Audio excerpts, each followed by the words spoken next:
Hello students, तो हम लोग क्या B Com final year income tax income from house property पढ़ रहे थे। क्या क्या देख लिए थे इनकम फ्रॉम हाउस प्रॉपर्टी में हम लोग? सबसे पहले रूल्स सब क्लियर हो गया था। एक बार रूल्स को हम ओरली रिवाइज करा दे रहा हूँ। स्टार्टिंग से कराना पड़ेगा कि सिर्फ रूल्स बताना पड़ेगा? स्टार्टिंग से। चलो ग्रॉस एनुअल वैल्यू निकालते हैं। उसमें से एक चीज का डिडक्शन मिलता है और वो क्या है तुम्हारा, लेस करते हैं अपन लोग म्यूनसिपल टैक्स पेड बेसिस पे। वो भी किसको पेड करना जरूरी है? ओनर को। अगर टेनेंट करेगा तो माना नहीं जाएगा ना। इसके अलावा फिर दूसरा क्या घटाया जाता है? Unrealised rent. But section 4 rules 4 को फुलफिल करना है। सेक्शन 4 के 4 रूल्स को फुलफिल करना है तभी मिलेगा। और उसके बाद आ जाएगा एनुअल वैल्यू। उसमें से आप घटाएंगे स्टैंडर्ड डिडक्शन 30%, कोई खर्चे का नाम मत लेना।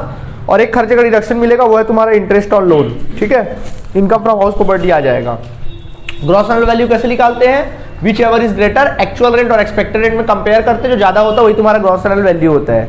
एक्सपेक्टेड रेंट कैसे निकालते हो? म्यूनसिपल वैल्यू और फेयर रेंट में कंपेयर करते हो। जो ज्यादा होता है वो तुम्हारा एक्सपेक्टेड रेंट कहलाता है। और क्वेश्चन में अगर स्टैंडर्ड रेंट दिया तो काम थोड़ा बढ़ जाता है। म्यूनसिपल वैल्यू और फेयर रेंट में जो कलेक्शन करोगे जिसका, उसको आप कंपेयर करोगे स्टैंडर्ड रेंट के साथ। जो उसमें कम होगा वो तुम्हारा ग्रॉस एक्सपेक्टेड रेंट हो जाएगा। क्लियर है यहाँ तक? ओके। इसके अलावा मैंने तुम लोग को लास्ट क्लास में बताया था कि अगर मान लो कोई घर खाली है, पूरे साल भर के दौरान कोई घर कुछ महीने खाली है और सचमुच खाली है, तो क्या माना जाता है? एक्चुअल रेंट को ही ग्रॉस एनुअल वैल्यू माना जाता है। ज्यादा आपको मेहनत करने की जरूरत नहीं है। समझ में आया कि नहीं आया? आपको कुछ देखने रखने की जरूरत नहीं है। लेकिन खाली रहने के दौरान मान लो कुछ महीना किराए पर था और कुछ महीना खाली था, लेकिन खाली रहने के दौरान उसको कैसे यूज किया आप लोगों ने? सेल्फ यूज कर लिया, या किसी पर्पस में खाली नहीं रहा, अपने घर का एक पेटी भी रख दिया है, तो यूज किया हुआ माना जाता है। तो ऐसे सिचुएशन में माना जाएगा कि मकान जो था पूरे साल भर क्या था? किराए पर था। ओके, ये माना जाता है। इसके अलावा अगर आप पूरा 12 महीना उसको सेल्फ यूज करते हो, कोई भी मकान को 12 महीना सेल्फ यूज करते हो, किराए पर नहीं दियो, सेल्फ यूज कर रहे हो, तो ऐसे वो भी रहने के लिए यूज कर रहे हो खुद के, तो ऐसे मकान का जो एनुअल वैल्यू होता है क्या होता है? नील होता है। और स्टैंडर्ड डिडक्शन मिलेगा नहीं सर, क्योंकि स्टैंडर्ड डिडक्शन का रूल है, स्टैंडर्ड डिडक्शन जब पॉजिटिव वैल्यू में होगा तभी मिलेगा, अदरवाइज नेगेटिव होगा या फिर नील होगा तो फिर उसका स्टैंडर्ड डिडक्शन अपन लोगों को नहीं मिलेगा। ये तो पता है। इसके अलावा हमने देखा था कि अगर आप उसको अच्छा, और एक चीज का डिडक्शन मिलेगा और वो है तुम्हारा इंटरेस्ट ऑन लोन। बस, यानी एनुअल वैल्यू नील रहेगा और सिर्फ एक ही चीज का डिडक्शन मिलेगा, वो है तुम्हारा इंटरेस्ट ऑन लोन का लॉस फ्रॉम हाउस प्रॉपर्टी आ जाएगा सीधा। ठीक है, यहां तक अपना काम हो गया था। इसके अलावा अगर आप हाउस प्रॉपर्टी को सेल्फ बिजनेस के लिए यूज करते हो, सेल्फ ना, किराए के लिए किसी को नहीं दियो, खुद के बिजनेस के लिए यूज कर रहे हो, खुद के प्रोफेशन के लिए यूज कर रहे हो, तो ऐसे सिचुएशन में हाउस प्रॉपर्टी में इसकी बात नहीं की जाएगी। इसकी बात कहां की जाएगी? बिजनेस का इनकम में टैक्स दोगे ना तो वहां पे बात की जाएगी, यहां पे बात नहीं की जाएगी, यहां डैश कर देना। ठीक है। इसके अलावा जो मैंने इंपॉर्टेंट चीज आप लोग को बतलाया था वो था तुम लोगों का इंटरेस्ट ऑन लोन। ठीक है, इंटरेस्ट ऑन लोन के बारे में क्या बताया था, एक बार फिर से रिवाइज कर दे रहा हूं। मैंने बताया था कि इंटरेस्ट ऑन लोन 2 प्रकार का होता है। इंटरेस्ट ऑन लोन, पहला interest on loan previous year वाला और दूसरा interest on loan pre construction period वाला। प्रीवियस ईयर वाला जो हर साल मिलता है, प्रीवियस ईयर वाले के साथ क्या है, अगर आपकी प्रॉपर्टी, उसको भी 2 कैटेगरी बांटा गया है। अगर आपकी प्रॉपर्टी उसको यूज कैसे कर रहे हो, अगर वो प्रॉपर्टी लेट आउट प्रॉपर्टी है या डीम लेट आउट है, मतलब किराए पर दी हुई प्रॉपर्टी है, तो उसमें जितना भी प्रीवियस ईयर का इंटरेस्ट ऑन लोन होगा, करोड़ों रुपए क्यों ना हो, कोई लिमिटेशन नहीं है, पूरा का पूरा डिडक्शन मिलेगा, कोई लिमिटेशन नहीं है। ठीक है। लेकिन अगर वो प्रॉपर्टी सेल्फ ऑक्यूपाइड है, कैसे यूज कर रहे हो उसको, सेल्फ पर्पस से अगर आप क्या कर रहे हो, यूज कर रहे हो, तो ऐसे सिचुएशन में डिडक्शन मिलेगा, लेकिन एक लिमिट में मिलेगा। इंटरेस्ट ऑन लोन का कितना होगा, या तो 3,30,000 रुपए मिलेगा साल भर का, या फिर 2 लाख मिलेगा। 30,000, अच्छा कब 30,000, कब 2 लाख? 2 लाख कब मिलेगा? जब आप ये 3 रूल फुलफिल करोगे। आपने लोन जब लिया है उस साल को छोड़कर आने वाले 3 साल को गिनोगे, उस 3 साल में आपका घर बन जाना चाहिए। दूसरा, आपका जो लोन आपने लिया है वो घर को खरीदने के लिए लिया होना चाहिए, बनवाने के लिए लिया होना चाहिए। 2 काम है ना, या तो खरीदने के लिए लो या फिर घर को कंस्ट्रक्शन के लिए लो, बाकायदा कंस्ट्रक्शन। रिकंस्ट्रक्शन नहीं। रिकंस्ट्रक्शन का मतलब समझते हो? रिकंस्ट्रक्शन का मतलब होता है कि अगर आपका कोई मकान है, उसके ऊपर अगर आप कोई और एक मकान बनवा रहे हो, उसको बोलते हैं रिकंस्ट्रक्शन। क्या बोलते हैं? रिकंस्ट्रक्शन। लेकिन अगर आप खाली जमीन है, वहां पे मकान बना रहे हो फर्स्ट टाइम, तो उसको बोलते हैं कंस्ट्रक्शन। तो यहाँ पे कंस्ट्रक्शन के लिए लोन लिया होना चाहिए या फिर परचेज के लिए लोन लोगे, तो ये आपको 2 लाख का डिडक्शन मिलेगा। और नंबर 3, लोन जो लिया होना चाहिए उसका डेट 1 अप्रैल 1999 के दिन होना चाहिए या उसके बाद होना चाहिए। उसके पहले होगा तो फिर 30,000। ये तीनों के तीनों रूल अगर फुलफिल्स होगा तो ही 2 लाख तक का डिडक्शन मिलेगा। एक भी रूल अगर डेविएट कर गया तो फिर कितना मिलेगा? ज्यादा ज्यादा 30,000 सेल्फ ऑक्यूपाइड के लिए। समझ में आया कि नहीं आया? इसके अलावा मैंने प्री कंस्ट्रक्शन पीरियड के बारे में बताया था। तो प्री कंस्ट्रक्शन पीरियड का जो इंटरेस्ट ऑन लोन हो कब से स्टार्ट होता है, मतलब जब मकान बन रहा था, कंस्ट्रक्शन चल रहा था, और उसका मकान बन रहा था, तो अब आपने कुछ लोन चुकाया रहा होगा, इंटरेस्ट चुकाया रहा होगा, तो उस समय तो डिडक्शन नहीं मिला होगा, क्योंकि मकान उस समय बन रहा था, तो उस समय तो इनकम नहीं हो रहा था मकान से, आपको बनने के बाद इनकम चालू हुआ है, तो उसका डिडक्शन आपको जब इनकम होगा तब ले लो। और वो भी कैसे ले लो, जितने साल भर का जब कंस्ट्रक्शन पीरियड था उस पूरे कंस्ट्रक्शन पीरियड का इंटरेस्ट निकाल लो और उसको 5 से डिवाइड कर दो, तो उसका 5 किस्तों में क्या होगा, आपको डिडक्शन मिलेगा। और वो भी कब से मिलेगा, फ्रॉम द कंप्लीटेड ईयर। जिस साल मकान बनकर तैयार होगा, जिस सेशन में, उसी साल से आपको मिलना डिडक्शन क्या हो जाएगा, स्टार्ट हो जाएगा 5 किस्तों में। आई बात समझ में? बाकी क्वेश्चन हम बनाएंगे तो और अच्छे से चीजें समझ में आएंगी। बस इतना सा रूल और कोई खास रूल इसमें है नहीं। तो बनाना चालू करें। लाइए आपका बुक दीजिए, आज हम एक क्वेश्चन बनाते हैं। इसके अलावा मैंने बताया था आप लोग को कि कभी मान लो एक प्रॉपर्टी, मैंने एक चीज और बताया था, एक प्रॉपर्टी और वो 4 यूनिट में बटा हुआ है या 3 यूनिट में बटा हुआ है, और सब अलग अलग पर्पस से। जैसे मान लो 25% प्रॉपर्टी है, ये 25% हिस्सा है, ये 25% हिस्सा और ये 25% हिस्सा है। अब मान लीजिए ये वाला प्रॉपर्टी का हिस्सा अपन सेल्फ यूज कर रहे हैं, सेल्फ रेसिडेंस के तौर पे यूज कर रहे हैं, खुद के रहने के लिए यूज कर रहे हैं। ये वाला हिस्सा लेट आउट करे हुए, किराए पर दिए हुए हैं, बट वो 2 महीने वैकेंट था मान लो, ठीक है। ये हिस्सा हम लोग क्या किए, लेट आउट कर रखे हैं, किसी पर्पस से लेट आउट कर रखे, पूरा 12 महीना पूरा लेट आउट था। ये वाला हिस्सा खुद के बिजनेस के लिए चलाते हैं, सेल्फ बिजनेस के पर्पस से इस्तेमाल करते हैं। जब इस प्रकार का सिचुएशन आता है, एक ही प्रॉपर्टी और अलग अलग कैटेगरी अपन को दिखाई देता है, तो अपन इसको अलग अलग प्रॉपर्टी मान के क्या करेंगे, सॉल्व करेंगे। जो भी एक्सपेक्टेड रेंट होगा उसका रेशियो निकाल लेंगे। 25% है तो इतना 25% के हिसाब से चलेंगे। मतलब म्युनिसिपल टैक्स पूरी प्रॉपर्टी का अगर हमने 50,000 पेड किया होगा, तो जब इसने पोर्शन का जब बनाओगे तो फिर 50,000 का निकाल लोगे, कितना, 25%। जितना आएगा 50,000 का 25% तुम लोगों का 12,500 आएगा, तो 12,500 ही घटाओगे वहां पे म्युनिसिपल टैक्स। मतलब 4 यूनिट को अलग अलग मान के बनाओगे और फिर इकट्ठा क्या कर दोगे, उसको जोड़ दोगे। अभी क्वेश्चन बनाएंगे तो और क्लियर हो जाएगा। समझ में आया कि नहीं आया? ठीक है, लाइए बुक दीजिए, अभी हम और क्लियर कर देते हैं अच्छे से। कुछ क्वेश्चंस बनाएंगे तो उसमें क्लियर हो जाएगा। और एक बात सुनो, जो मैं क्वेश्चन बना रहा हूं मैं उसी रिदम में काम करूंगा और आपको भी उसी रिदम में काम करना, वैसे ही काम करना है। 101% आपका क्वेश्चन बनेगा। जरा सा भी अगर आप भटकोगे रिदम से तो पूरा क्वेश्चन क्या हो जाना है, बिगड़ जाना है। लाओ दिखाओ, बुक दिखाओ, अभी बनाते हैं। देखें, सबसे पहले मैंने आपको क्वेश्चन नंबर 1 से लेकर तकरीबन 10 तक का कंप्लीट करा दिया था। आज बारी है क्वेश्चन नंबर 7 की। चलो मैं 7 बनवाऊं तुम लोग को, 7 को IMP लगा लो, 7 नंबर क्वेश्चन। चलिए देखिए, अब हम बात करेंगे क्वेश्चन नंबर 7 की। क्या कहता है क्वेश्चन नंबर 7 में, देख लेते हैं। क्वेश्चन की समरी में साइड में छोटा सा समरी लिख देता हूँ क्वेश्चन का, ताकि बनाने में हम लोग को कोई परेशानी ना हो। देखेंगे, देखिए क्या लिखा है क्वेश्चन में। क्वेश्चन में कहता है कि mister A is the owner of house in Mumbai. बोल रहा है कि मिस्टर ए जो है हाउस के ऑनर है मुंबई में, completely let out for residential purpose. उन्होंने पूरे हाउस प्रॉपर्टी को, सुन लो, पूरे हाउस प्रॉपर्टी को उन्होंने क्या किया, किराए पर दे दिया है। पूरा का पूरा हाउस प्रॉपर्टी, 7 नंबर क्वेश्चन है। पूरा का पूरा जो हाउस प्रॉपर्टी उन्होंने क्या कर रखा है, किराए पर चढ़ा रखा है, नो डाउट, ठीक है। और आगे देखें, कहता है consisting of 2 flats of different size. बोल रहा है कि मकान जो है 2 फ्लैट में बटा हुआ है। फ्लैट 1 बटा हुआ है और फ्लैट 2 में बटा हुआ है। 2 अलग अलग फ्लैटों में बटा हुआ है ना, 2 फ्लैट है, ठीक है। अलग अलग प्रकार का 2 फ्लैट है, तो दोनों का अलग अलग निकालेंगे। अब बोल रहा है इसमें कि they are let out at 5,000 per month and 7,000 per month. बोल रहा है कि पहले फ्लैट को उसने 5,000 रुपये पर मंथ किराए पर चढ़ा रखा है, और दूसरे वाले को 7,000 पर मंथ के रेट से किराए पर चढ़ा रखा है। देखो दोनों का किराए का रेट अलग अलग है। इसका कारण क्या हो सकता है?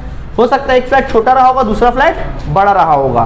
तो इनका अगर रेशियो अपन देखेंगे तो इनका रेशियो फिर कैसे लेना पड़ेगा, इनके किराए के रेशियो में लेना पड़ेगा, 5:7।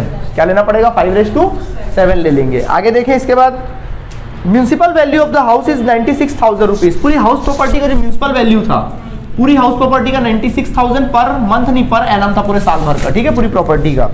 आगे देखते हैं, the rate of municipal tax is 15% बोल रहा है। जो म्युनिसिपल टैक्स का रेट है, जो म्युनिसिपल टैक्स जो देना है वो कितना परसेंट देना है, 15%। तो 15% हमेशा किसका निकालेंगे, 15% आप लोग म्युनिसिपल वैल्यू का। The other particulars of the house are as under. अब अदर इंफॉर्मेशन आपको हाउस से रिलेटेड दिया हुआ है। देखिए क्या लिखता है, the house is newly constructed. The house is newly constructed, बिल्कुल हाउस बिल्कुल चमचमाता हुआ नया नया बना, अभी अभी ओपनिंग हुई है, ठीक, ओके। आगे देखें, construction was completed on 1 April 2014। जो कंस्ट्रक्शन बनकर तैयार कब हुआ, 1 अप्रैल 2015। सेशन बोलो, सेशन 15-16, वेरी गुड, 15-16 बोलेंगे, यानी कि कंप्लीटेड ईयर। आप डेट से मतलब मत रखना, सीधा कंप्लीटेड ईयर लिख लो साइड में, कितना, 15-16, यानी 15-16 से मकान बनकर तैयार हुआ है। हो सकता है अगर इंटरेस्ट का डिडक्शन मिलना वाला चालू होगा ना, कंस्ट्रक्शन पीरियड वाला, तो ये वही साल से चालू होगा आपको जो डिडक्शन मिलना चालू होगा, इंटरेस्ट और लोन का, कंस्ट्रक्शन पीरियड वाला, ठीक है। बताते हैं, आगे देखें। फिर कहता है इंटरेस्ट और loan of ₹1 lakh taken on 1 April 2012, 10% per annum to construct the house घर को बनाने के लिए उन्होंने 1 लाख रुपए का लोन लिया है। लोन लिया, वो भी कब लिया? 1 अप्रैल 2012 को लिया उसने। 1 अप्रैल 2012 को लिया। कितने रुपए का लोन लिया? 1 लाख का लोन लिया। और जो लोन का इंटरेस्ट रेट था वो कितना परसेंट था? 10% के रेट से क्या लिया उसने? लोन लिया 1 लाख का। ठीक है, और बोल भी रहा है कि 10,000 फॉर द ईयर, और इसका इंटरेस्ट कितना पेड करता? 10,000 per month. Interest for the preceding 3 years was also paid, not claim as the deduction. बोल रहा है कि इंटरेस्ट जो है लगातार क्या किया गया है? पेमेंट किया गया है, और अभी तक उसके लिए डिडक्शन के लिए क्लेम नहीं किया गया है। मैंने क्या बोला था? क्लेम करें या ना करें, इंटरेस्ट और लोन का डिडक्शन तो क्या होता है? मिलता ही मिलता है। तो आपको हर साल देना है इंटरेस्ट और लोन का deduction. The second flat was vacant for 3 months। बोल रहा है जो सेकंड नंबर वाला फ्लैट था ना, जो सेकंड नंबर वाला फ्लैट था वो 3 महीना वैकेंट रहा। 3 महीना क्या रहा? खाली रहा बोलता है। ठीक है, तो क्या हो जाएगा यहाँ पे? एक्चुअल रेंट ही क्या हो जाएगा? ग्रॉस एनुअल वैल्यू हो जाएगा सेकंड फ्लैट का। बाकी फर्स्ट फ्लैट को आप पूरा नॉर्मल बनाओगे जैसे बनाते हो। Compute his tax income from house, बोलता है फिर collection charges claim by him for 700। बोल रहा है कि मैं कलेक्शन चार्जेस की बात कर रहा है। बोल रहा है कि मैं कलेक्शन चार्जेस करता हूँ, उस पर मैं 700 रुपये खर्चा करता हूँ। बोलो इसका डिडक्शन मिलेगा कि नहीं मिलेगा? फिर दोस्त बोलो, पढ़ी नहीं हो? 700 का डिडक्शन क्या होगा? कलेक्शन चार्जेस का डिडक्शन नहीं मिलेगा। और इसके अलावा बोलता है एक्चुअल एक्सपेंसेस 500 भी हुआ, उसका भी डिडक्शन नहीं मिलेगा। समझ आया कि नहीं आया? इसका डिडक्शन क्या होगा? नहीं मिलेगा। Compute his taxable income from house property for the assessment year 2020 and 21। आपको 20 एंड 21 का इनकम फ्रॉम हाउस प्रॉपर्टी क्या करना? फाइंड आउट करना है। ठीक है, ओके, आगे बढ़े। चलिए, तो देखिए यहाँ तक कहानी समझ में आ गया आप लोगों को? ओके, चलिए बनाते हैं। सबका ध्यान बोर्ड की तरफ। फिलहाल अपन क्या करेंगे? कॉलम बना लेते हैं। ठीक है, ये कॉलम मैंने बना लिया। ये कॉलम बना लो आप पहले तो।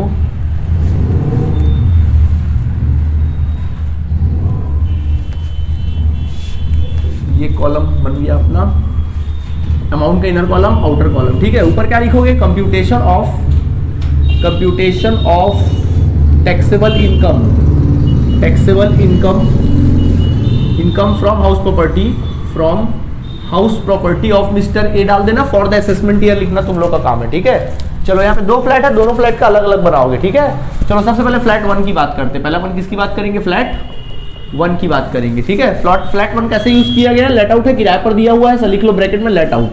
अब देखो फ्लैट 1 का क्या चाहिए अपन को? Gross annual value. First of all क्या चाहिए? ग्रॉस एनुअल वैल्यू चाहिए। तो इसका देखो ये लेट आउट था, पूरा किराए पर था, तो ग्रॉस एनुअल वैल्यू निकालना पड़ेगा।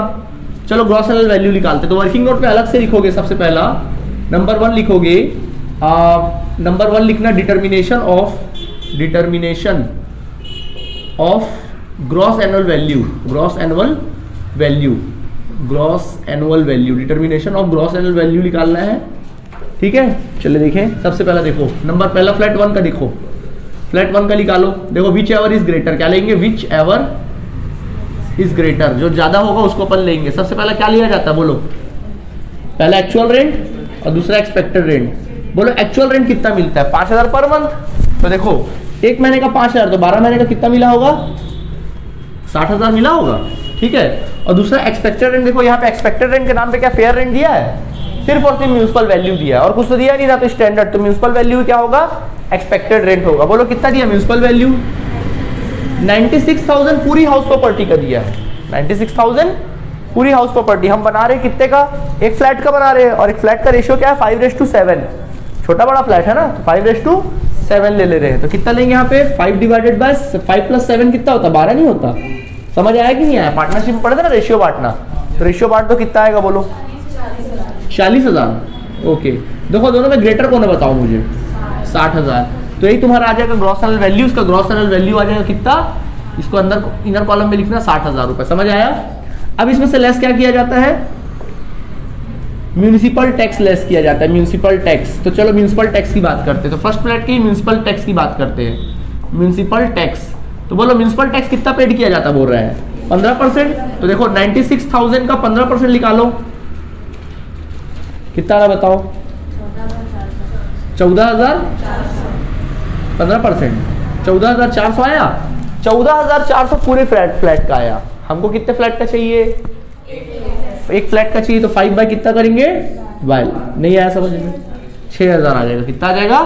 6000। तो आप 6000 को ले लोगे, कितना ले लोगे? 6000। चलो घटा दो, कितना आएगा? 54,000। This is your amount of annual value. ये अपना आ गया एनुअल वैल्यू आ गया। अब इसमें से लेस क्या करते हैं? डिडक्शंस। अब इसमें से लेस करते हैं डिडक्शन, ठीक है। तो सबसे पहले स्टैंडर्ड डिडक्शन में सेक्शन 24A में स्टैंडर्ड डिडक्शन अपन लेस करते, ठीक है। चलो स्टैंडर्ड डिडक्शन क्या होगा, चलो बताओ मुझे। स्टैंडर्ड डिडक्शन 30% लेंगे, 30% ऑफ एनुअल वैल्यू। चलो बोलो एनुअल वैल्यू 54,000 है ना, उसका 30% निकालो, 16,200 आ गया। अच्छा, हो गया खत्म।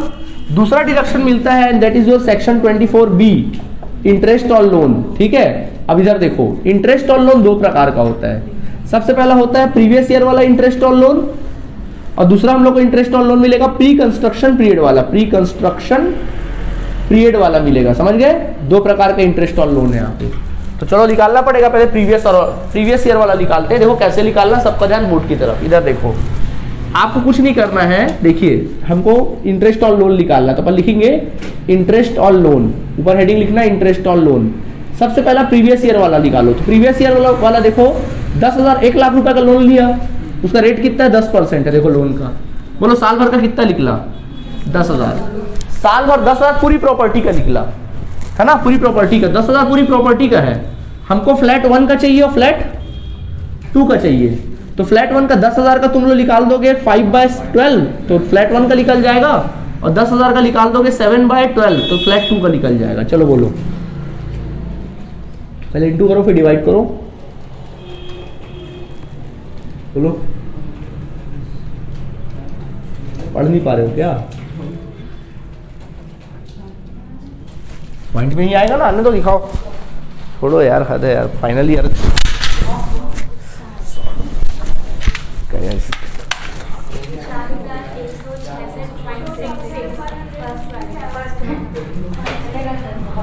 कितना आया? पहले वाले का 10,000 का कितना आ गया? 5/12 कितना आ गया? 4,166.66 4,166.66 आया।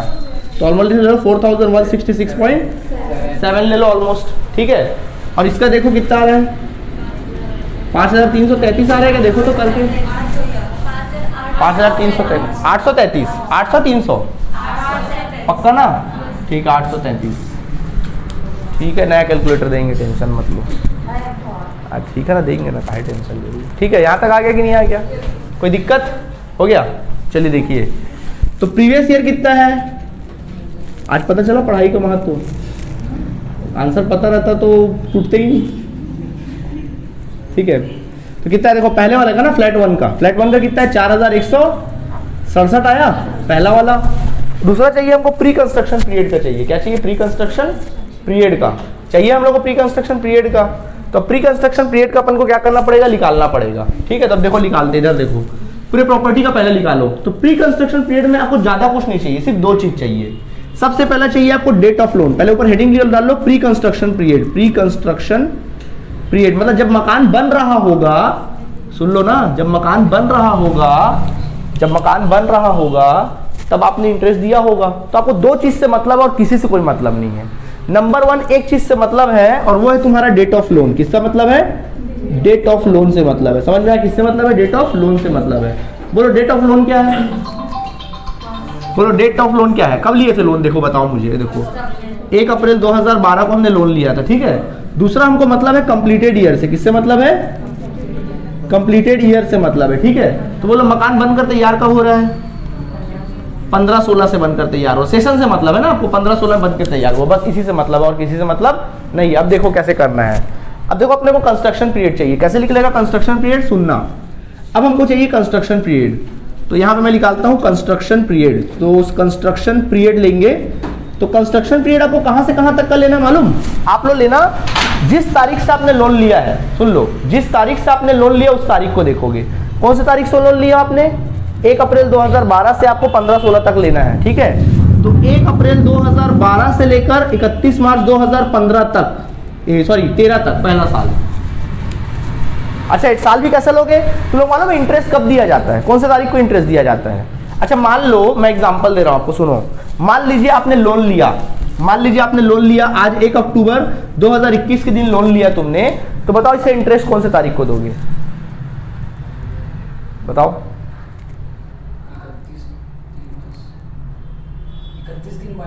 31/3/22 को। वेरी गुड, 31/3/22 को। कई लोग बोलेंगे सर बर्थडे वाला रूल लगाओ ना, इसमें सीधा बर्थडे वाला रूल लगा लो, अगले साल के 1 अक्टूबर को दो। ऐसा नहीं होता, यहाँ बर्थडे वाला रूल नहीं चलेगा ना।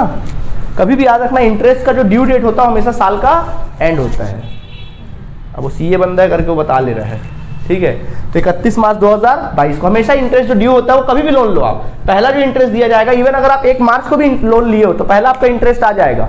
डेट कौन सी तारीख को?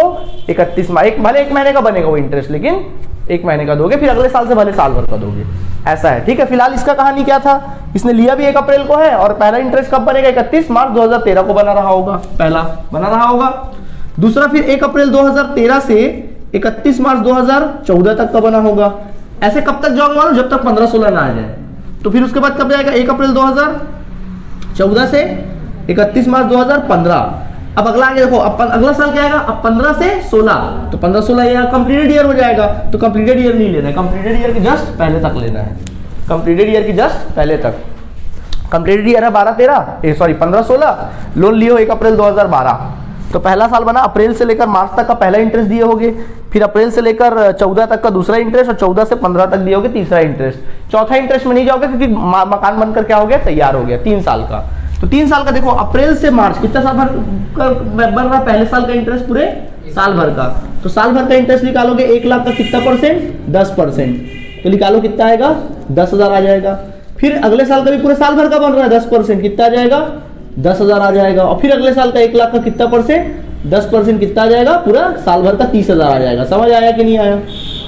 आ गया पूरा 30,000, ये आ गया टोटल इंटरेस्ट। क्या आ गया? मतलब ये इंटरेस्ट आ गया, जब तक आपका मकान बन रहा था तब तक का इंटरेस्ट आपका क्या हो गया? निकल आया। कोई डाउट है यहां तक?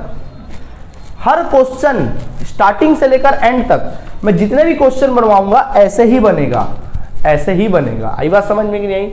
इससे कोई भी अंतर नहीं होगा। कोई दिक्कत है आप लोगों को? बोलो। ठीक है, आ गया 30,000। ये पूरे कंस्ट्रक्शन पीरियड का आया। अब 30,000 जो टोटल इंटरेस्ट आया उसका डिडक्शन आपको कैसे मिलेगा? इन 5 इक्वल इंस्टॉलमेंट। सुन लो, इन 5 इक्वल इंस्टॉलमेंट, 5 किस्तों में मिलेगा। कैसे मिलेगा? 5 किस्तों में। तो देखो ये 30,000 का पहले 5 किस्त बांटोगे, इसको मिटा दो। अब ये 30,000 का 5 किस्त बांटोगे, आगे लिखोगे, इधर देखो। अब लिखोगे 5 इंस्टॉलमेंट, 5 इक्वल इंस्टॉलमेंट लिखना। 5 equal instalment is equal to 30,000 divided by 5 करो, कितना आएगा? 6,000। तो देखो अब 6,000 मिला कैसे होगा? मैंने बोला था ना, प्री कंस्ट्रक्शन पीरियड का जो इंटरेस्ट मिलना चालू होगा कंप्लीटेड ईयर से स्टार्ट हो जाता है। बोला आपका कंप्लीटेड ईयर क्या है? मतलब पहला इंटरेस्ट आपको मिला होगा 15-16 में, दूसरा मिला होगा तो 16-17 में, तीसरा मिला होगा 17-18 में, चौथा मिला होगा 18-19 में, और पांचवा मिला होगा आप लोगों को 19-20 में। आगे निकल जाएगा, चलो 19-20 में मिला होगा पांचवा, है ना। यानी कि 5,000 आया था ना, 5,000 इधर मिला होगा, 5,000 यहाँ मिला होगा, 5,000 यहाँ, 5,000 यहाँ और 5,000 यहाँ। मतलब कुल मिला के देखो 5 किस्त मिल रहा है, ठीक है। और हमारे लिए भी प्रीवियस ईयर कौन सा है? हम 20-21 का बना रहे हैं, तो हमारे लिए प्रीवियस ईयर क्या है? 19-20। देखो 19-20 को कवर कर रहे हैं क्या? हाँ, देखो आखिरी साल है, मतलब आखिरी वाला इंस्टॉलमेंट पा रहा है। अगले साल से मिलना क्या हो जाएगा? इसको बंद हो जाएगा। मतलब इससे पहले वो पा चुका है, आखिरी वाला 5,000 पा रहा है, ठीक है। अब 5,000 तो पूरी प्रॉपर्टी का है, हमको चाहिए 5:7 चाहिए। तो अपने को 5,000 ये वाला चाहिए ना अपन को, 19-20 का, हमेशा 19-20 चाहिए अपन को।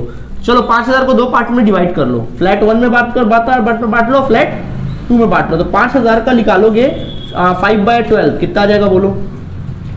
और 5,000 का निकालोगे 7/12 निकालो। 5,000 इसको डिवाइड किए ना, 30,000 डिवाइड बाय 5, 6,000 है। सॉरी 6,000 है यार, सॉरी 6,000, 6,000, 6,000 और 6,000 और 6,000 का निकालेंगे आप लोग, 6,000 का। 2,500 पहला वाला और दूसरा वाला 3,500। सही निकाले? हाँ 3,500 आया, देख लो, चेक कर लो, सही आया। कितना लिखेंगे? 2,500 और 3,500। क्लियर है? ओके, यहां तक हो गया कि नहीं हुआ? अब देखो, तो प्री कंस्ट्रक्शन पीरियड का पहले वाले मकान का कितना? 2,500। चलो जोड़कर बाहर निकालो, 6000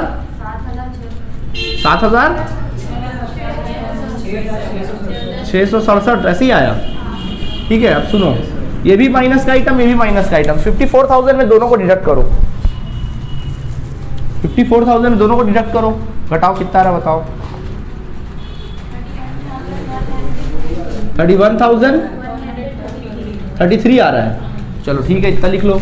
ये आया इनकम फ्रॉम फर्स्ट फ्लैट, क्या बोलेंगे, इनकम फ्रॉम फ्लैट 1। फ्लैट 1 से आपको इनकम आ गया। ठीक है, अब अपन फ्लैट 2 की बात करेंगे। अब हम किसकी बात करेंगे, फ्लैट सेकंड फ्लैट की बात करेंगे। ठीक है, अब इसका ग्रॉस रेंट वैल्यू कैसे निकालोगे, एक्चुअल रेंट ही होगा, क्योंकि ये मकान खाली था ना कुछ महीने तक। क्या बोला है कि मकान जो है कहाँ गया, 2 महीने खाली था, 3 महीने खाली था, कितने महीने किराए पे रहा होगा, 9 महीना। तो देखो 1 महीने का किराया कितना मिलता है, 7,000। तो 7,000 इंटू 9 कर दो, 63,000। म्यूनसिपल टैक्स पेड किया था नहीं, चेक कर लो कहीं ऐसा तो नहीं कि म्यूनसिपल टैक्स पेड नहीं किया हो। बोला था क्या 15% पेड है म्यूनसिपल टैक्स। हाँ, पेड कुछ नहीं बोला तो पेड मानेगी लो। ठीक है, हाँ, चलो देखो आगे 63,000। अब इसमें से लेस करेंगे क्या, म्यूनसिपल टैक्स। तो देखो म्यूनसिपल टैक्स लेस करेंगे, बोलो म्यूनसिपल टैक्स कितना आया पूरी प्रॉपर्टी का, वो देखो आया था, पूरी प्रॉपर्टी का कितना आया था, 14,400 आया था। तो इतने हिस्से का कितना आ जाएगा, यही निकाल देते। चलो 14,400 का 7/12 निकाल दो। हाँ 8400, चलो घटाओ, सही निकाले हो ना, 54,600 ये तुम्हारा आ गया क्या, एनुअल वैल्यू। अब इसमें से लेस करेंगे स्टैंडर्ड डिडक्शन। चलो बोलो स्टैंडर्ड डिडक्शन कितना, 30% ऑफ एनुअल वैल्यू। तो बोलो कितना आएगा, 16,380 ये आएगा। अब इसमें से लेस करेंगे इंटरेस्ट ऑन लोन। तो यहाँ पे इंटरेस्ट ऑन लोन दो ठो इंटरेस्ट ऑन लोन है, एक प्रीवियस ईयर वाला है, दूसरा प्री कंस्ट्रक्शन पीरियड वाला इंटरेस्ट ऑन लोन है। ठीक है, तो देखो प्रीवियस ईयर वाला अभी हमने जस्ट निकाला है, देखो प्रीवियस ईयर 5,833 से देखो निकाल लिए थे ना अपन लोग, प्रीवियस ईयर वाला इंटरेस्ट ऑन लोन। और प्री कंस्ट्रक्शन पीरियड वाला इंटरेस्ट ऑन लोन कितना है, देखो 3,500। तो यहाँ लिखेंगे 3,500, चलो जोड़कर बाहर निकालो।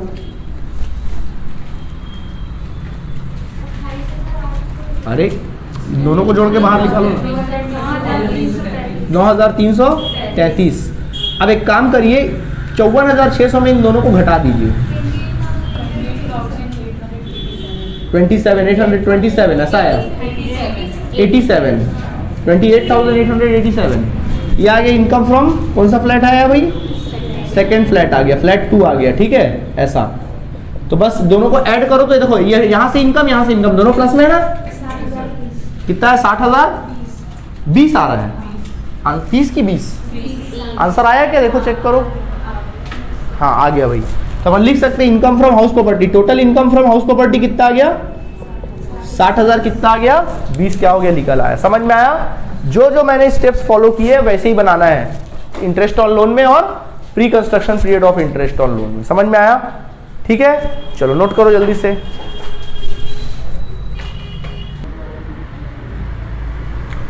इसको भी थोड़ा सुधार लो, ये 6,000 है ना, अब तो ठीक है, बाकी तो डिस्ट्रीब्यूट सही करे ना। चलो ठीक है, बाकी सब 6,000 6,000 6,000 है इंस्टॉलमेंट वाला। ठीक है, नोट कर लो।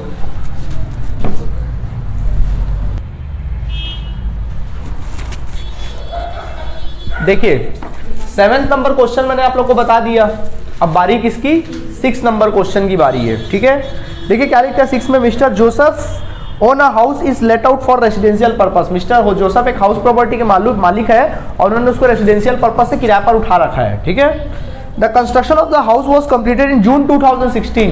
कंप्लीटेड ईयर अपन को मतलब किससे, कंप्लीटेड ईयर बोल रहा है कि हाउस जो है बनकर तैयार हुआ है, क्वेश्चन नंबर 6 हाउस बनकर तैयार हुआ जून 2016, सेशन बोलो 16-17 करेक्ट, बिल्कुल। कंप्लीटेड ईयर से मतलब अपन को, और उस हाउस प्रॉपर्टी का कंप्लीटेड ईयर है 16 और 17 है, बस इससे मतलब है। आगे देखें, फिर बोलता है आगे, the annual letting value of the house is 96,000। जो एनुअल लेटिंग वैल्यू है हाउस का, मतलब किराए पर उठाया जा सकता है, एनुअल लेटिंग वैल्यू जो है वो है कुछ 96,000 शायद बोला, साल भर का 96,000 है जबकि हम लोगों को म्यूनिसिपल टैक्स के बारे में बोलता है 20,000 रुपये। जो म्यूनिसिपल टैक्स पेड किया, आज क्या हो रहा है यार, बड़ा गिर रहा है।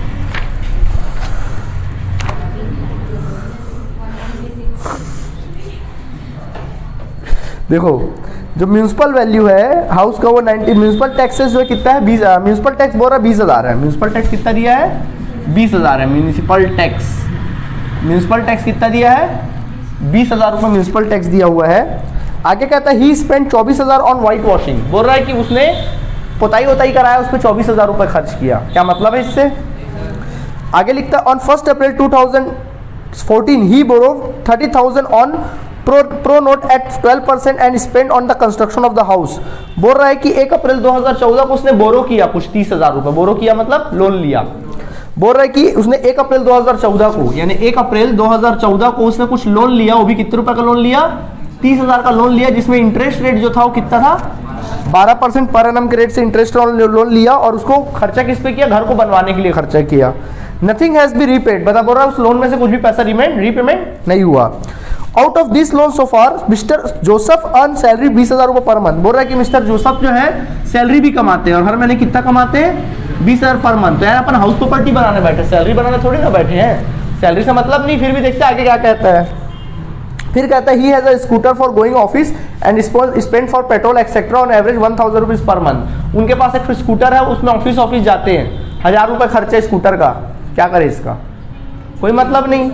Compute his income from house property and also his total income. आपको बोल रहा है कि हाउस प्रॉपर्टी कंप्यूट करो, उसका टोटल इनकम भी क्या करो, फाइंड आउट करो। ये हमको बोलता है निकालने के लिए। इस क्वेश्चन में कुछ है ही नहीं, इस क्वेश्चन में तो चलो ठीक है, ओके बनाना चालू करें। देखिए क्वेश्चन नंबर 6 ऊपर हेडिंग क्या लिखेंगे, कंप्यूटेशन ऑफ, ऊपर हेडिंग लिख लीजिएगा computation of taxable income from house property, taxable income from house property. ठीक है, ये वर्किंग नोट के लिए जगह छोड़ लेते हैं। चलिए बनाना चालू करते हैं। सबसे पहला फर्स्ट ऑफ ऑल क्या है, किसकी रिक्वायरमेंट पड़ती है, ग्रॉस एनुअल वैल्यू। अब ये मकान को यूनिट पे तो पता नहीं है, सीधा बनाएंगे। तो देखिए लिखेंगे gross annual value. First of all लिखेंगे ग्रॉस एनुअल वैल्यू। तो देखो यार ग्रॉस एनुअल वैल्यू निकालने की आवश्यकता भी नहीं, क्योंकि सीधा लेटिंग वैल्यू 96,000 दे दिया है। ना तो यहाँ म्यूनिसिपल वैल्यू दिया है ना टैक्स दिया। देख लो चेक कर लो, कहीं लिखा तो नहीं म्यूनिसिपल वैल्यू, मेरे ख्याल से नहीं दिया, बिल्कुल भी नहीं दिया है। सीधा 96,000 दे दिया। तो 96,000 दे दिया, वही तुम्हारा क्या है बोलो, ग्रॉस एनुअल वैल्यू। 96,000 तुम्हारा पूरा क्या है, ग्रॉस एनुअल वैल्यू। अब इसमें से लेस क्या किया जाता है, म्यूनिसिपल टैक्स। देखो म्यूनिसिपल टैक्स के बारे में कितना बोलता है 20,000 रुपये म्यूनिसिपल टैक्स। दे दो 20,000 रुपये, घटा दो, घटाओ 20,000 रुपये म्यूनिसिपल टैक्स का, 76,000 रुपीज आया। क्या कहलाएगा ये, एनुअल वैल्यू कहलाएगा। ठीक है, अब इसमें से अपन लेस करते हैं डिडक्शंस। सो डिडक्शन सेक्शन 24 के अकॉर्डिंग अपन डिडक्शन करते हैं। सेक्शन 24 ए की बात करते, बोलो स्टैंडर्ड डिडक्शन क्या आ जाएगा, स्टैंडर्ड डिडक्शन बोलो कितना 30% ऑफ एनुअल वैल्यू। तो एनुअल वैल्यू का 30% 22,800। ठीक है, अच्छा इसके बाद फिर सेक्शन 24B क्या लेंगे अपन, interest on loan. Interest on loan, और इंटरेस्ट ऑन लोन यहाँ पे दो तरह का होता है। पहला कौन सा वाला, प्रीवियस ईयर वाला, और दूसरा प्री कंस्ट्रक्शन पीरियड वाला। प्री कंस्ट्रक्शन पीरियड वाला होता है ना। तो चलो निकालते हैं, प्री कंस्ट्रक्शन पीरियड वाला निकाले। चलिए सबका ध्यान बोर्ड की तरफ। सबसे पहले लिखोगे, ऊपर हेडिंग लिख लेना interest on loan, computation of interest on loan. तो इंटरेस्ट ऑन लोन अपन निकालते हैं। तो नंबर 1 पहला तो प्रीवियस ईयर वाला निकालोगे। तो प्रीवियस ईयर वाला सिंपल है, 30,000 रुपए का लोन लिया है, कितना परसेंट इंटरेस्ट है 12%। बोलो साल भर का कितना आया होगा, 3600 आया होगा, 3600 पक्का 3600 है ना। ओके, 30,000 का कितना आया 12%, 3600 रुपए इंटरेस्ट ऑन लोन आ गया। अब ये कोई प्रॉपर्टी कोई उसमें तो बटा नहीं था किसी पार्ट में, सीधा 3600 रुपए पहला आ गया। ठीक है, अब हमको देखना पड़ेगा प्री कंस्ट्रक्शन पीरियड वाला। ठीक है, अब हमको क्या चाहिए, interest on loan of pre construction period. हमको चाहिए interest on loan of pre construction period, pre construction period हमको चाहिए, interest on loan of pre construction period. तो देखिए यहां पर प्री कंस्ट्रक्शन पीरियड निकालना पड़ेगा। तो हमको किसकी किसकी रिक्वायरमेंट होती है, दो चीज की। पहला किसकी, डेट ऑफ लोन की, कब लोन आपने लिया उसका मतलब है। आपको बोलो कब लोन लिया आपने, 1 अप्रैल 2014। बस ये दो चीज से मतलब होगा भैया, और किसी से कोई मतलब नहीं होगा। कुछ भी दिया होगा ना, मकान का पहला ईंट इतने तारीख को पड़ा, आखिरी ईंट इतने तारीख को पड़ा, ये सबसे मतलब नहीं आपको। आपको मतलब है कि डेट ऑफ लोन कितना है 1 अप्रैल, और कंप्लीटेड ईयर कौन सा बताओ 16-17, बस आपको ये दो चीजों से मतलब है और किसी से कोई मतलब नहीं है। तो चलिए स्टार्ट करते। पहला तो कंस्ट्रक्शन पीरियड देखते, बोलो पहला स्टार्ट हुआ होगा 1 अप्रैल से लेकर 1 अप्रैल 2014 से कब तक चला होगा? 2015 तक, पहला साल, ठीक है। और फिर ये हो गया, समझ में आया? इवन अगर अक्टूबर भी होता तो क्या करते, अक्टूबर से स्टार्ट कर लेते, मार्च होता तो मार्च तक ले लेते, ठीक है। ओके, 1 अप्रैल 2014 से लेकर 31 मार्च 2015 तक। फिर अगला इंस्टॉलमेंट 1 अप्रैल 2015 से लेकर, अब अगला तो 16-17 आ जाएगा, सॉरी 16 तक, अब अगला तो 16-17 आ जाएगा तो उसको नहीं लेंगे। चलो लोन निकालते, कितना आएगा? 30,000 का कितना परसेंट? 12% निकालो साल भर का, क्योंकि अप्रैल टू मार्च है ना, साल भर का निकालोगे, बोलो 3600। और ये भी 30,000 का कितना परसेंट? 12%, साल भर का कितना? 3600। इस प्रकार से बोलो 2 साल का कंस्ट्रक्शन पीरियड रहा, टोटल इंटरेस्ट कितना है बताओ मुझे? हाँ जी 7200। तो इसका 5 इक्वल इंस्टॉलमेंट कर लो, 5 इक्वल इंस्टॉलमेंट ले लो। तो बोलो 5 इक्वल इंस्टॉलमेंट लोगे तो कितना आएगा? 7200 डिवाइड बाय 5 करो, 1000, तो 1440। तो कब से मिलना चालू हुआ होगा? ये कंप्लीटेड ईयर से 16-17 मिला होगा, है ना, यहाँ से स्टार्ट हुआ होगा 16-17, फिर 17-18 मिला होगा, फिर 18-19 मिला होगा, फिर 19-20 मिला होगा, फिर कितना 20-21 मिलेगा, फिर 3-2-5 हो गया, है ना, 20-21 तक। तो कितना मिला होगा? 1440, 1440, 1440, 1440 और अंत में 1440। बताओ हम लोग का प्रीवियस ईयर कौन सा इस साल? 19-20, 20-21 में खड़े हो ना, तो प्रीवियस ईयर क्या रहा होगा? 19-20। तो 19-20 में आ रहा है कि नहीं आ रहा? रेंज में आ रहा है। कई बार क्या होता है तुम लोग को कंफ्यूज कर सकता है, कई बार तुम लोग रेंज जो है यही खत्म हो जाता है, 17-18 के पहले 5 साल खत्म हो जाता है, तो फिर मत लेना, ऐसा गलती मत करना। कई बच्चे गलती करते हैं, ऐसी बेवकूफी कर देते हैं। क्या करते हैं? प्री कंस्ट्रक्शन पीरियड को निकालते खटाक से, 5 का बटन दबा देंगे और तुरंत आया हाँ 1440 खट से लिख देते हैं। अरे भैया चेक तो कर लो, मैं ऐसा क्यों लिखवा रहा हूँ? मैं इसलिए लिखा रहा हूँ चेक कर लो कि 19-20 के दायरे में वो आ रहा है कि नहीं आ रहा है। अगर मान लो यहीं पे 5 इंस्टॉलमेंट मान लो यहाँ से स्टार्ट होता, मान लीजिए चालू होता 14-15 से, 15-16 से, 16-17 यही खत्म हो जाता, मतलब इस साल तो आया ही नहीं, तो फिर देने की जरूरत ही नहीं है, मतलब उसने पूरा फायदा उठा लिया है। आई बात समझ में? ऐसे ट्रिकी क्वेश्चन भी आ सकता है, हड़बड़ा के समझ कर देना, आया प्री कंस्ट्रक्शन खट से डाल दिया, अरे बड़ा खुश हो रहे बाहर निकल के, कॉलेज के बाहर बढ़िया मस्त खुश हो रहे हैं, मस्त पेपर बना मेरा, तो बाद में नंबर मिल रहा है 0। अरे कॉलेज वाले गलत है, रिवैल्यूएशन में हमारा गलत कर देते, ऐसा बोलेंगे, है ना, ठीक है। चलो कोई दिक्कत है? तो 1440 क्लियर है? ओके, आ रहा रेंज में करके लिए ना। चलो जोड़ो दोनों को, 5040 घटा दीजिए, घटा दीजिए दोनों को।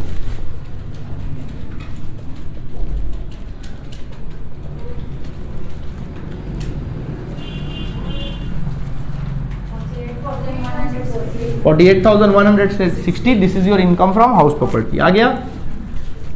हो गया? अब आपके क्वेश्चन में साथ टोटल इनकम भी निकालने बोला है, तो अपन को बोलता है कंप्यूटेशन ऑफ टोटल इनकम, बोल रहा है कि उस बंदे का टोटल इनकम भी निकालो। चलो टोटल इनकम निकाल लेते हैं, कंप्यूटेशन ऑफ टोटल इनकम। तो टोटल इनकम निकालते हैं अपन लोग, मिस्टर जो भी है नाम इसका। तो देखिए पहला तो सैलरी, इनकम फ्रॉम सैलरी ले लेंगे। तो पहला हेड क्या होता है? Income from salary. देखो इस बंदे को सैलरी से कितना इनकम हो रहा है, बोल रहा है एक जगह काम करता हूँ 20,000 पगार पाता है महीने का, तो साल भर का कितना पाता होगा? 2,40,000। और कुछ अलावेंस तो नहीं मिला ना सैलरी के नाम पे। अब इसे प्लस कर देंगे इनकम फ्रॉम हाउस प्रॉपर्टी। दूसरा इनकम कहां से हुआ उसको? इनकम फ्रॉम हाउस प्रॉपर्टी से हुआ। हाउस प्रॉपर्टी बोलो कितना हुआ? 48,160। और कुछ इनकम नहीं, जोड़ दीजिए टोटल इनकम आ जाएगा। कुल मिला के इनकम इसको इतना हुआ 2,88,160। नहीं आया समझ में?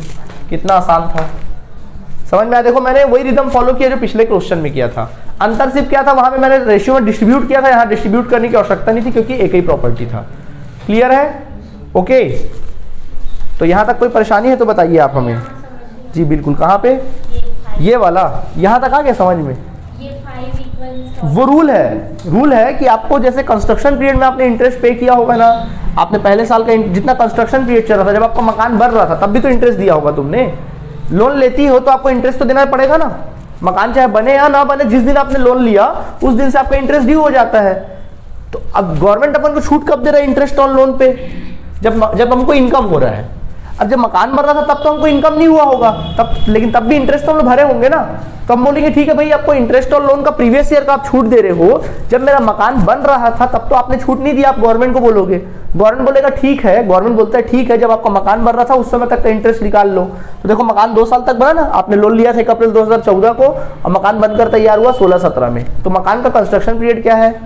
14-15, 15-16, तो साल भर का इंटरेस्ट निकालिए, 7200 आया पूरा कुल मिला के कंस्ट्रक्शन पीरियड का इंटरेस्ट और लोन। हाँ 2 साल का आया कुल मिला के, हो सकता है 5 साल भी जाता, अगर मकान 5 साल तक बनता तो 5 साल तक जा सकता था। तो कुल मिला के इंटरेस्ट आया 7200, तो 7200 का इकट्ठे नहीं मिलेगा, 5 इक्वल इंस्टॉलमेंट में मिलेगा, 5 इंस्टॉलमेंट में। तो 7200 को भागित कर दिए, कितना आ गया? 1440। तो 1440 5 इंस्टॉलमेंट मिलेगा, वो भी कब से? From the completed year. कब से मिलता है? From the completed year. आई बात समझ में? कंप्लीटेड ईयर, तो कंप्लीटेड ईयर से हो जाएगा। कोई दिक्कत है? बोलो। ठीक है, इस वजह से। चलो, तो आज के क्लास से इतना काफ़ी है, कल अपन कुछ और नए क्वेश्चंस देखेंगे। ठीक है, चलो बाय।